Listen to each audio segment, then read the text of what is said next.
दोस्तों आपका 24 मार्च को अच्छा 12वीं का राजनीति शास्त्र पॉलिटिकल साइंस का एमपी बोर्ड एग्जाम का पेपर है।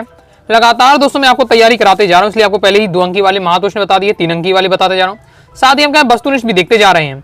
क्रम से वीडियो देखना चाहते हैं 12th political science topper series 2025 के नाम से प्लेलिस्ट होगी। प्लेलिस्ट पर जाकर क्रम से वीडियो देखकर आप तैयारी कर सकते हैं। इस वीडियो में दोस्तों हम 3 अंकी वाले अति महत्वपूर्ण प्रश्न उत्तर देखने वाले हैं। ये दोस्तों आपका क्या पार्ट 2 रहने वाला है, लास्ट ही पार्ट है। इसके बाद मैं आपको 4 अंकी कवर करा दूंगा और वस्तुनिष्ठ भी हम क्या लेकर चलेंगे। तो अगर मेहनत, अच्छी सोच और ना हार मानने का जुनून हो तो बड़ी से बड़ी परीक्षा आपके सामने क्या घुटने टेक देती है। देख लेते 3 अंकी वाले महत्वपूर्ण प्रश्न। तो हम पार्ट 1 में दोस्तों मैंने आपको अध्याय 1 और अध्याय 2 से जो महत्वपूर्ण प्रश्न थे 3 नंबर वाले वो बताए, क्योंकि आपके अध्याय 1 और अध्याय 2 से आते हैं। इसके साथ ही दोस्तों आपके हैं अध्याय 8 राष्ट्र निर्माण की चुनौतियां, अध्याय 13 लोकतांत्रिक व्यवस्था का संकट। इन चैप्टर से भी आपके 3 नंबर के क्वेश्चन आते हैं, तो इन चैप्टर से भी हम क्या है इंपॉर्टेंट देख लेते हैं। ओके, तो देख लेते हैं। पहला हमारा क्वेश्चन है इंपॉर्टेंट रहने वाला, बहुत हाई चांस इस क्वेश्चन के आने के। एकदम ये क्वेश्चन रटा होना चाहिए, सिंपल भी है। राष्ट्र निर्माण की चुनौतियां लिखी है, ये चैप्टर की नाम ही है, राष्ट्र निर्माण की चुनौती चैप्टर का नाम है। तो आपको ये पूरा चैप्टर अब इतना पढ़ा है तो ये तो आपको पता होना चाहिए कि राष्ट्र निर्माण की चुनौतियां है क्या। तो हाई चांसेस के आने के तो पढ़ के रखना है। पहला है भारत में स्वतंत्रता और बंटवारे के पश्चात सर्वाधिक महत्वपूर्ण तथा प्रथम चुनौती देश की एकता और अखंडता थी। क्योंकि देश क्या है, जब आजाद हुआ उस समय क्या देश कई रियासतों में विभाजित था। आपको कमेंट बॉक्स में बताना था देश में कितनी रियासतें थी उस समय। ओके, कमेंट बॉक्स में दोस्तों बताइए, क्योंकि अक्सर ऑब्जेक्ट है पूछा जाता है। तो देश कई रियासतों में विभाजित था। फिर क्या है सरदार वल्लभ भाई पटेल ने क्या इनका एकीकरण किया। ओके, तो इसके ये सबसे बड़ी समस्या थी कि सभी क्या राजाओं को मनाना और देश को क्या है एकता और अखंडता स्थापित करना। ओके, नेक्स्ट हमारा मतलब पॉइंट है हमारे भारत में राष्ट्र निर्माण की दूसरी चुनौती थी देश का विकास। देश का विकास क्यों? क्योंकि अंग्रेज पूरा क्या लूट लाट के चले गए थे। ओके, अंग्रेज पूरा भारत का जितना ही पैसा सामान था ओके सब कुछ ले गए थे, देश में कुछ नहीं रह गया था। इस स्थिति में क्या है देश क्या है पूरा तरीके से पिछड़ चुका था। देश का विकास बहुत बड़ी चुनौती थी। नेक्स्ट भारत में राष्ट्र निर्माण की अन्य चुनौती थी देश में लोकतंत्र की स्थापना। ओके, लोकतंत्र की स्थापना किस प्रकार से हो तो ये भी क्या चुनौती। तो 3 पॉइंट आपको पढ़ के यहाँ रखना है कि क्या देश की एकता अखंडता बनाए रखना, देश का विकास करना और क्या है लोकतंत्र की स्थापना करना। तो ऐसे बस छोटे से पॉइंट आप क्या है छोटे छोटे 3 पॉइंट आप याद करिए, फिर अपने हिसाब से आप लिख पाएंगे। नेक्स्ट दोस्तों हमारा क्वेश्चन है सहमति पत्र यानी इंस्ट्रूमेंट ऑफ एक्सेशन क्या है। तो पेपर में देखिए सहमति पत्र आ सकता है या फिर कई बार क्या है आपका इंग्लिश में भी ये शब्द लिख दिया जाता है इस प्रकार से इंस्ट्रूमेंट ऑफ एक्सेशन। तो आपको क्लियर रखना है, इसलिए मैंने दोनों लिख दिया। ये भी एमपी बोर्ड एग्जाम 23 में आ चुका है। ओके, तो 25 में आपका रिपीट हो सकता है, बहुत ज़्यादा सिंपल भी है। रजवाड़ों के भारतीय संघ में विलय के लिए सहमति पत्र इंस्ट्रूमेंट ऑफ एक्सेशन भी कहा जाता है। मैंने अभी आपको क्या बताया कि देश जब देश आज़ाद हुआ तो देश क्या है कई रियासतों में विभाजित था। ओके, तो सभी देश को क्या है मतलब सभी जो हमारी देसी रियासतें हैं उन्हें क्या है भारत में शामिल करना, भारत में शामिल करने के लिए एक पत्र बनाया गया जिसमें क्या है सभी रियासतों के नाम लिखे थे और एक साइड क्या है हस्ताक्षर वाला कॉलम था। तो सबके क्या हस्ताक्षर कर दिए, जिस राजा ने हस्ताक्षर कर दिए यानी उसने क्या अपना राज्य है वो क्या देश को समर्पित कर दिया, यानी भारत में क्या है वो शामिल हो गया इस प्रकार से। तो ये था आपका तो सहमति पत्र था अपने जो देसी रियासतों का भारत में सम्मिलित होने का जो सहमति थी वही वैसे सहमति पत्र आपका कहलाती है। इस प्रकार से आपको इस सहमति पत्र के द्वारा कोई भी देशी नरेश भारतीय संघ में क्या है शामिल हो सकता है। वहाँ पर साइन करना है और साइन कर दिए तो समझिए आप क्या है जो देशी राज्य है वो क्या है देश में विलय हो चुका है, यानी देश में मिल चुका है, भारत देश में मिल चुका है। लेकिन बहुत सारे जो देशी रियासत थे उन्हें बिना नौटंकी के लिए बिना नाटक के सीधे क्या है साइन कर दिए। ओके, लेकिन बहुत लोगों ने नाटक किया है, जैसे हैदराबाद के हो जाते हैं, ओके जूनागढ़ का हो जाता है, वो हम आगे मैं आपको क्वेश्चन में बताऊंगा। तो उन्होंने नाटक किया तो उन्हें किस प्रकार से कंट्रोल में लिया गया। ओके, तो वो अभी हम आगे पढ़ेंगे। तो आई होप आप समझ गए होंगे कि यहाँ यह उल्लेखनीय है कि प्रतिरक्षा, विदेश संबंध और यातायात संचार शक्ति का दायित्व भी भारत को क्या है संघीय सरकार को सौंपना पड़ेगा। यानी पूरी शक्ति एक बार से विदेशी संबंध की बात हो, यातायात की है, पूरी तरीके से जो अधिकार है देशी राज्य को, देशी रियासत को क्या है भारत के केंद्र सरकार को सौंपना पड़ेगा। नेक्स्ट हमारा क्वेश्चन है राज्य पुनर्गठन आयोग की मुख्य सिफारिश लिखिए। या अथवा क्वेश्चन आ सकता है, मतलब इस बार से क्वेश्चन आपका आ सकता है राज्य पुनर्गठन आयोग का क्या काम है और इसकी प्रमुख सिफारिश लिखिए। ये क्वेश्चन अभी 22 में आया था, तो ये भी आपका रिपीट हो सकता है। इंपॉर्टेंट रहने वाला है आपकी राज्य पुनर्गठन आयोग की कौन कौन सी सिफारिश है। तो आपके पूरा पॉइंट वाइज पॉइंट दिया हुआ है, पहले तो आपको तैयार कर लेना है। 1953 में भाषीय आधार पर राज्यों का पुनर्गठन के लिए जल अली की अध्यक्षता में क्या एक आयोग गठित किया गया जिसका कार्य राज्यों का क्या सीमांकन मामले पर कार्रवाई करना। पॉइंट एकदम याद रखना है। राज्य पुनर्गठन आयोग के अध्यक्ष कौन थे? फजल अली। और कब बना? 1953 में। क्योंकि ऑब्जेक्ट में आपसे यहाँ से पूछे जाते हैं इस प्रकार से।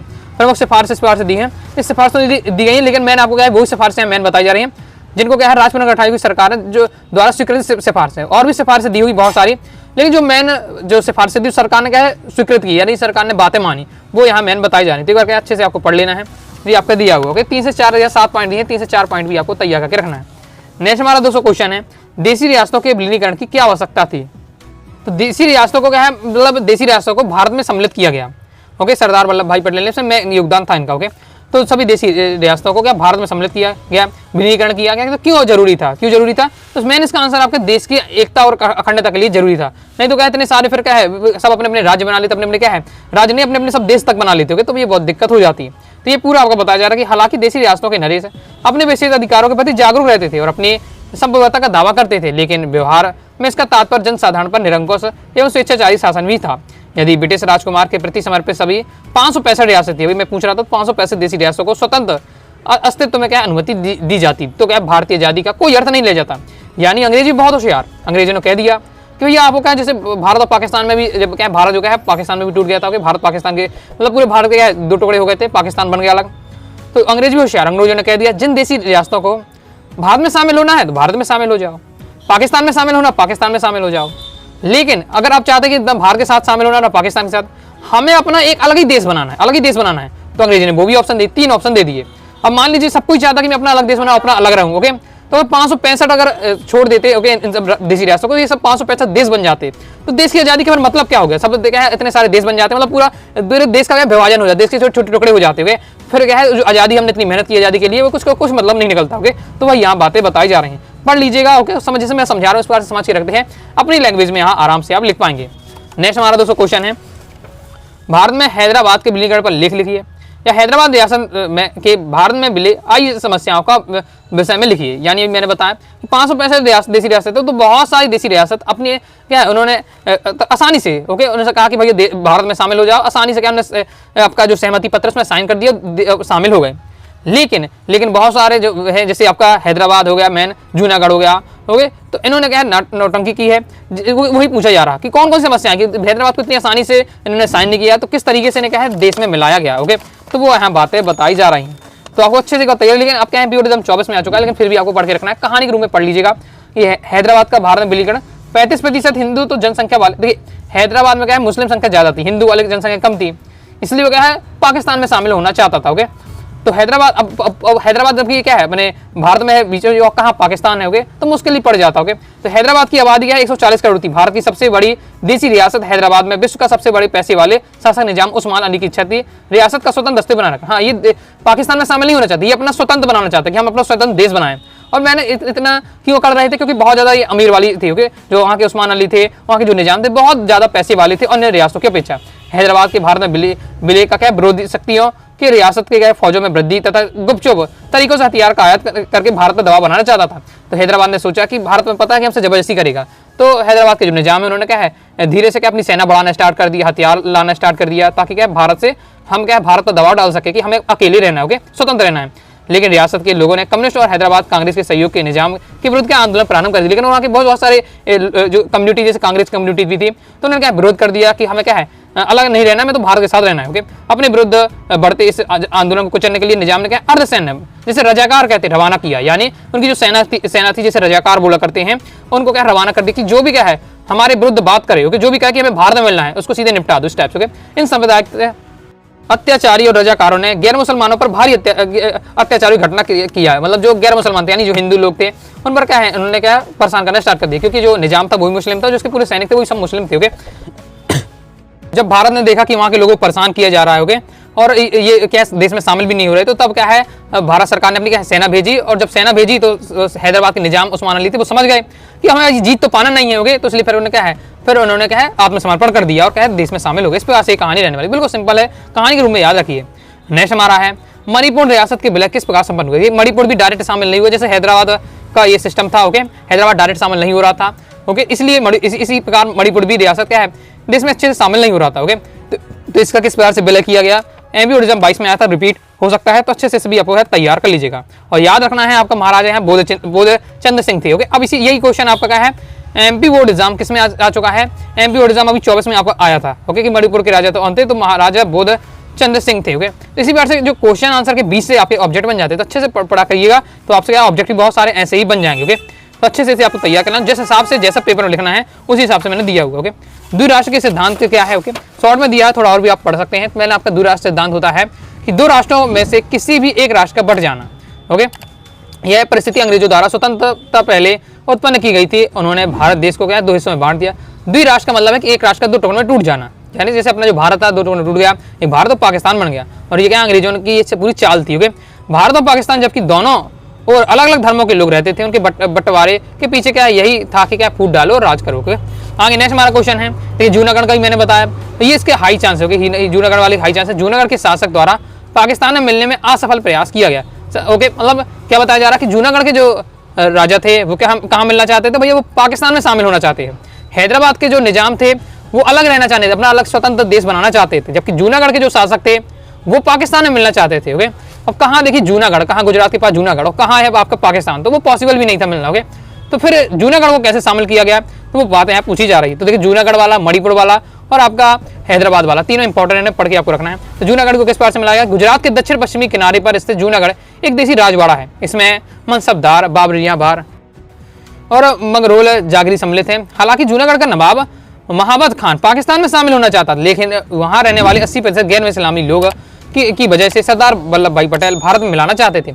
यानी जूनागढ़ में क्या है 80% जो जनसंख्या थी वो क्या हिंदू थी। ओके, बस लेकिन वहाँ का जो शासक था वो मुस्लिम था, तो वो क्या मिलना चाहता था, पाकिस्तान में मिलना चाहता था। जबकि सरदार वल्लभ भाई पटेल जानते थे कि जो 80% हिंदू है वहाँ रहते हैं। ओके, तो वो क्या मिलना नहीं चाहते हैं। ओके, वो कहाँ नहीं मिलना चाहते, पाकिस्तान में नहीं मिलना चाहते, भारत में रहना चाहते हैं। लेकिन जो शासक है वो ओके जूनागढ़ का वो मान ही नहीं रहा है। तो तब क्या है सरदार पटेल ने सोचा कि इसको किस प्रकार से मिलाया जाए, तो भारत में मिलाने का चाहते थे। दूरदर्शी सरदार पटेल ने इस रियासत का जन्म संग्रह कराने हेतु नवाब पर दबाव डाला।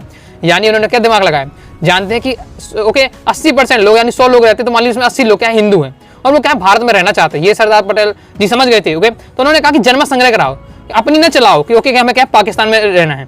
तो क्या है जनता से पूछो वहाँ की उन्हें कहाँ शामिल होना, भारत में कि पाकिस्तान में। तो उन्होंने दबाव डाला कि क्या है ये जनमत लिया जाए, जनता से पूछा जाए, वोटिंग कराई जाए।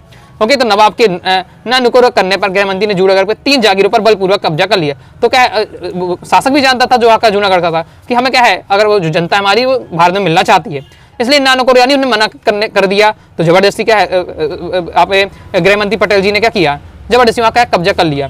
पहले ही आर्थिक विफलताओं से जूझ रहा जूनागढ़ दरबार भारतीयों का सामना ना कर सका। ओके, वो पहले से ज़्यादा पैसे नहीं थे उसके पास। ओके, इसलिए जब देखा कि ये क्या जो भारत है अब आक्रमण करने लगा है, तो फिर उसने क्या है उसने भी क्या आत्मसमर्पण कर दिए। तो इस प्रकार से और दिसंबर में फिर जनमत संग्रह भी हुआ, जिसमें 99% लोगों ने क्या पाकिस्तान की अपेक्षा भारत में सम्मिलित होने की अपनी इच्छा प्रकट की। होगी इस प्रकार का जूनागढ़ क्या भारत में विलय हुआ। तो बहुत ज्यादा सिंपल लैंग्वेज में दिया हुआ है और कहानी के रूप में दिया हुआ है। देखिए मैं इसलिए पढ़ रहा हूँ कि आप अगर अच्छे से भी नहीं याद करते हैं तो मेरा सुनते ही आपको कुछ पॉइंट तो याद हो ही जाएंगे। नेक्स्ट हमारा भारत विभाजन के कारण लिखिए, अब भारत विभाजन के उत्तरदायी कारण। अब ये एमपी ओडिज्म 24 में क्वेश्चन आया था, तो रिपीट भी हो सकता है, पढ़ के आपको इसको भी रखना है। तो ये भारत विभाजन के कारण भैया भारत का विभाजन क्यों हुआ, हो गया यानी भारत का है पाकिस्तान में भी टूट गया, तो इसका क्या कारण था, ये सिंपल आप पढ़ेंगे तो आपको यह समझ में आ जाएगा। नेक्स्ट हमारा क्वेश्चन है भारत विभाजन से उत्पन्न समस्याएं।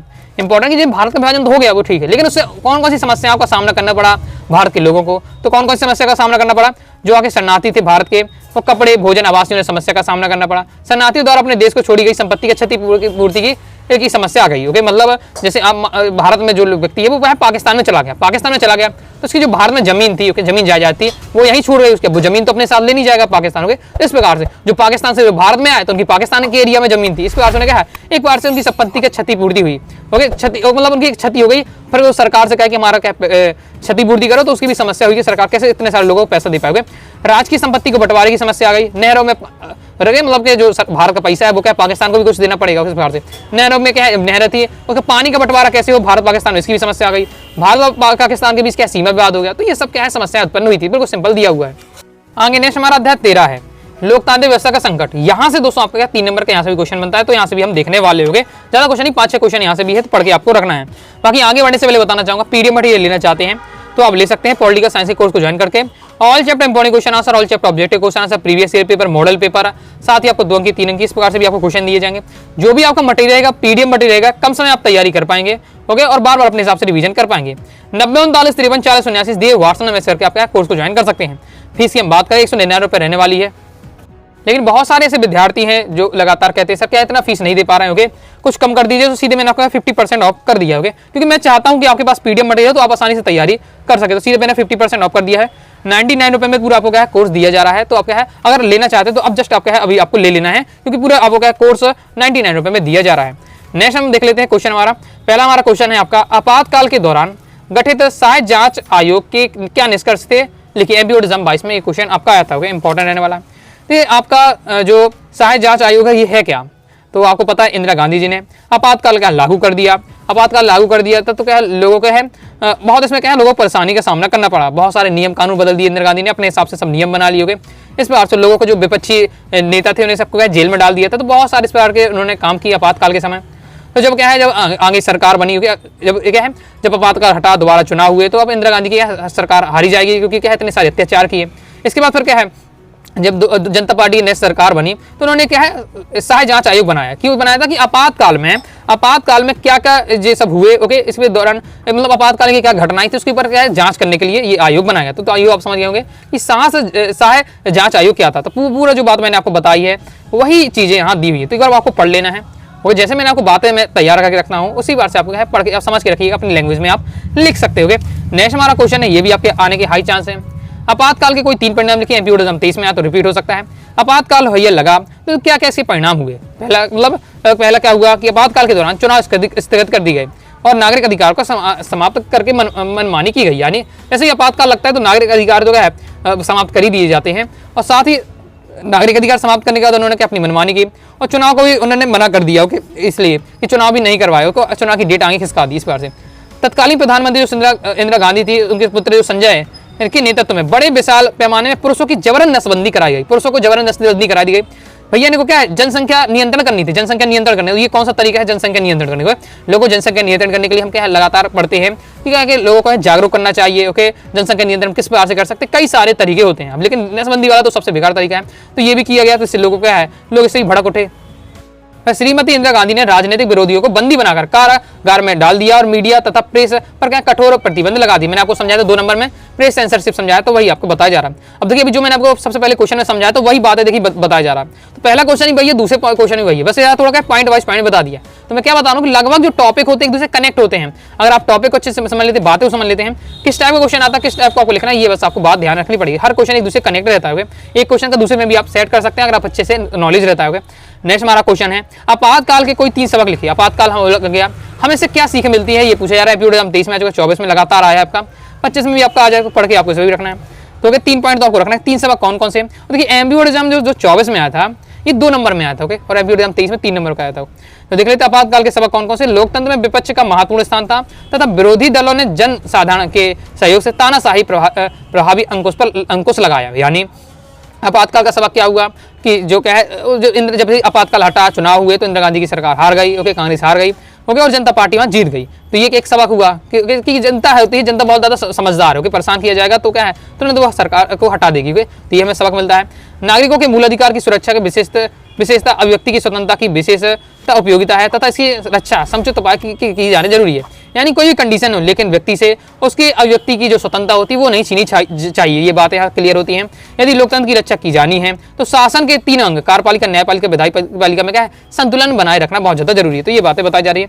नेक्स्ट हमारा क्वेश्चन है, 1975 की आंतरिक आपातकालीन घोषणा में किन्हीं 4 संशोधन को उल्लेख कीजिए। 1975 जो आपातकाल लगा तो इंदिरा गांधी ने क्या किया, अपने हिसाब से, ओके, अपने हिसाब से, अपने अनुसार उन्होंने क्या है जो संविधान है उसमें संशोधन कर लिया, ओके, संशोधन कर लिया, अपने मन का कर लिया। तो कौन कौन से उन्होंने संशोधन किए, 4 संशोधन आपको बताने हैं।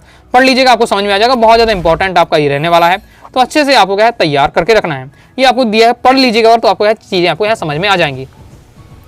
नेक्स्ट हमारा क्वेश्चन है, सन 1977 के चुनाव में जनता पार्टी के जीतने के कारणों पर अपने विचार लिखिए, ओके, कि जनता पार्टी, भैया 1977 का जो चुनाव हुआ वो जनता पार्टी जीत गई और कांग्रेस की जो पार्टी थी इंदिरा गांधी जी वाली वो हार गई। तो मैं आपको लगातार भी बताते ही जा रहा हूँ क्योंकि क्या हार गई, क्योंकि सीधे जो विपक्ष पार्टी थी, जनता पार्टी थी, उन्होंने सीधा नारा दिया लोकतंत्र बचाओ, क्योंकि इंदिरा गांधी पूरा लोकतंत्र समाप्त कर दिया था कि अपने अनुसार सब काम कर रही थी, इसलिए लोकतंत्र बचाओ को उन्होंने नारा दिया। विपक्ष ने आपातकाल की घोषणा के विरुद्ध लोकतंत्र बचाओ का नारा दिया। विपक्ष ने आपातकाल के अलोकतांत्रिक स्वभाव के खिलाफ प्रचार किया, जिससे क्या बहुत सारे अत्याचार हुए, ओके, अत्याचार हुए जैसे हमने सब देखा है अभी, ओके।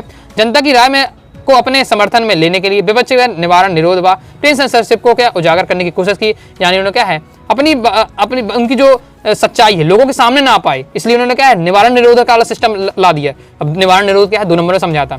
प्री सेंसरशिप क्या है ये भी 2 नंबर में समझा दोगे। तो ये दोनों नियम ला दिए। साथ ही जनता पार्टी का नेतृत्व जयप्रकाश नारायण ने किया, जो कि उस समय के सबसे लोकप्रिय नेता थे, लोगों ने क्या है सबसे ज्यादा मानते थे। तो इन्होंने नेतृत्व किया, इस कारण भी क्या है ये जो कारण है जीतने के, जनता पार्टी के इस कारण जीत गए।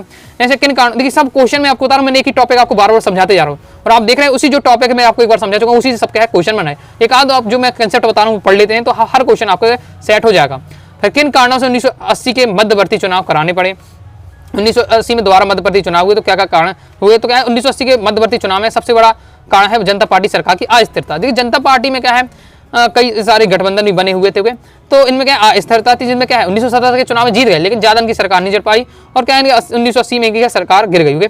तो ये बताया जा रहा है जनता पार्टी 1977 के चुनाव में एकजुट होकर चुनाव लड़ा था, यानी इन्हें गठबंधन किया था, सब मिलकर बहुत सारी पार्टी मिलकर क्या है कांग्रेस को हराने का प्रयास किया। कांग्रेस को हराया भी लेकिन परंतु नेताओं में क्या है प्रधानमंत्री को मतभेद हो गया कि भैया हमारी पार्टी का प्रधानमंत्री बनेगा, हमारी पार्टी का प्रधानमंत्री बनेगा। इस प्रकार से क्या है अब कई सारी पार्टियां मिलकर क्या है ये जनता पार्टी है, ओके, तो गठबंधन की सरकार है। तो फिर क्या हुआ, तो हर पार्टी चाहती हमारे जो नेता है उसे क्या है प्रधानमंत्री बनाया जाए, तो उसमें क्या है लड़ाई चलती रही, ओके। तो इस प्रकार से इसके साथ ही क्या है चरण सिंह सरकार कांग्रेस पार्टी के समर्थन से बनी थी, ओके, और जो चरण सिंह जो फिर इसके बाद क्या है कांग्रेस की पार्टी की सरकार बन गई। चरण सिंह ने क्या कांग्रेस के क्या सपोर्ट किया तथा कांग्रेस के बाद में अपना समर्थन वापस लेने का निर्णय ले लिया। चरण सिंह ने कहा कि भैया मैं आपको समर्थन दूंगी, आपको क्या है कांग्रेस कहती है हम समर्थन करेंगे, लेकिन फिर कांग्रेस ने धोखा दे दिया और क्या दोबारा अपना समर्थन वापस ले लिया। अब जब प्रधानमंत्री बन गए लेकिन समर्थन ले लिया वापस, तो दोबारा क्या चुनाव कराने पड़े, ओके। तो इस प्रकार से आपको ये बातें दी हुई है, तैयार कर लीजिए। तो ये आपके सिलेक्टेड क्वेश्चन थे, तैयार करके रखना है। और भी आपको लगते हैं टॉपिक तो अच्छे से आपको पढ़ के रखना है, जितने बताए उतने टॉपिक तो आपको तैयार करके रखना ही है। बाकी दोस्तों आपको वीडियो पसंद लाइक करके सब्सक्राइब भी कर दीजिएगा, काफी ज्यादा मेहनत लग जाती है, तो अपना सपोर्ट जरूर दिखाइएगा। साथ ही टेलीग्राम चैनल व्हाट्सएप को ज्वाइन कर लीजिएगा, डाउट आता है कारण से आप जरूर पूछिएगा। मिलते हैं नेक्स्ट वीडियो में, तब तक के लिए बाय बाय।